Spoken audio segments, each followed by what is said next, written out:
चूपुट नहीं करना, भ्रुकुटी मत चढ़ाना। एक बार भी मन में भाव नहीं आया कि अब तो अति हो गई,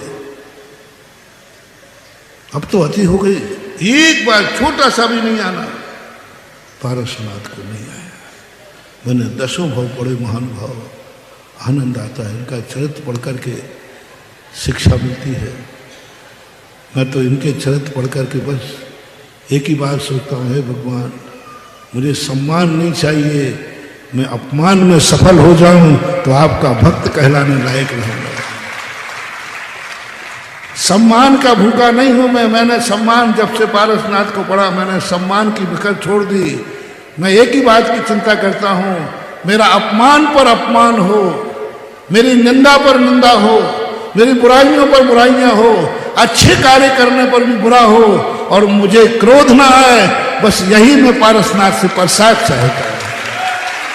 आपकी आप जानो, आपकी आप जानो, मैंने अपनी बता दी। मुझे सम्मान की भूख नहीं है। सम्मान तो मैं बहुत पालूंगा, बहुत सम्मान है रे मेरा। मेरे सम्मान में, आप बता दो, मेरे सम्मान में कितना सम्मान है मेरा, बता दो इंदौर वालों।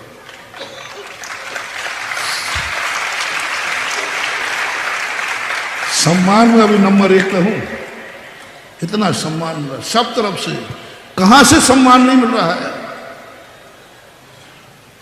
सब जगह से सम्मान मिल रहा है, सब तरफ से। बस कमी है तो अपमान कम मिल रहा है, अपमान कम मिल रहा है। सम्मान पाकर के मैं समता में हूं, ये कोई बड़ी बात नहीं है। पेट भरने के बाद दुनिया कहता है हमारी कोई इच्छा नहीं, हमारी क्यों कि पेट है। जब चारों तरफ से सम्मान मिल रहा हो तब ये कहना है कितना हम सम्मान के भूखे नहीं हैं। हमें कोई सम्मान की भूख नहीं है, क्योंकि चारों तरफ से मिल रहा है ना। चारों तरफ से सम्मान जब मिलता है, कौन नहीं कह देगा कि मुझे सम्मान की भूख नहीं है, मिल रहा है। उस समय पूछूंगा, जब चारों तरफ से अपमान मिल रहा है, उस समय पूछूंगा कि भाई बोलो क्या बात है। वो है मेरी परीक्षा। इस सम्मान में मैं अपने आप को महान नहीं मान रहा। इतने सम्मान मिलने के बाद भी मुझे नहीं लगता है कि मैं कुछ महान हूं। चारों तरफ से सम्मान मिलने पर भी मैं नहीं मान रहा हूं। मैं उस दिन महान मानूंगा जितना जितना मेरा अपमान हो, जितनी जितनी मेरी निंदा हो, फिर भी उन दुश्मनों के प्रति मेरे मन में कोई देश भाव ना आए। वो है पारसनाथ के बनने का तरीका। कितना कितना 10 भव तक, एक भव में थोड़ा तो क्लेश कर लेता, 12 मन की शिला पटक देता। अगले भाव में हाथी बना, वो सांप बना, सांप ने काट लिया, हाथी ने क्रोध नहीं किया, चाहता तो सांप को कुचल डालता, हाथी था कुचल देता, समता। मुनि महाराज बना, अजगर बन के खा लिया, वही भाई है, एक ही भाई चल रहा है। मुनिराज बने, समा के सील, अजगर निकल गया, महाराज जान गए वही जीव है मेरा भाई, और पूरे उस अजगर के पेट में चले गए। अवधियानी थे महाराज, जान लिया कि ये वही मेरा भाई है, और वो लील रहा है, मुनि को पूरा खा गया, तो भी क्लेश नहीं आया, तो भी क्लेश नहीं आया।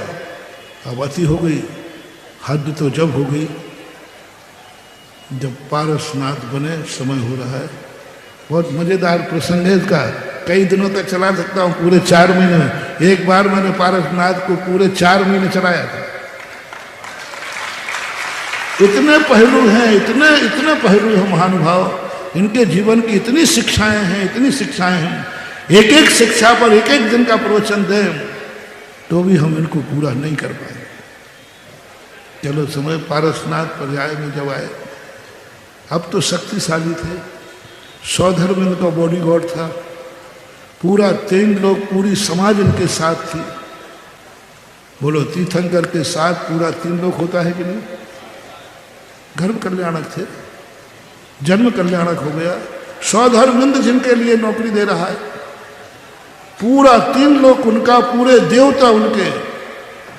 और मुनि दीक्षा के बाद 63 रिद्धियां उनकी, एक बार आग की भिरकुटी चढ़ा दें, कमट भस्म हो जाता, कीलित हो जाता। एक दृष्टि विष नाम की रिद्धि थी पार्श्वनाथ के पास, यदि वो देख ले वक्र दृष्टि से व्यक्ति मर जाएगा, सभा की सभा मर जाएगी। एक दृष्टि विष नाम की रिद्धि होती है जो मुनि अवस्था में होती है, और मुनि को प्राप्त हो जाए, उस सभा को वक्र दृष्टि से देख ले, सभा मरण को प्राप्त हो जाएगी। पेड़ को वक्र दृष्टि से पेड़ 2 मिनट में सूख के खत्म हो जाए। दृष्टि विष नाम की रिद्धि होती है, वो रिद्धि पार्श्वनाथ को थी।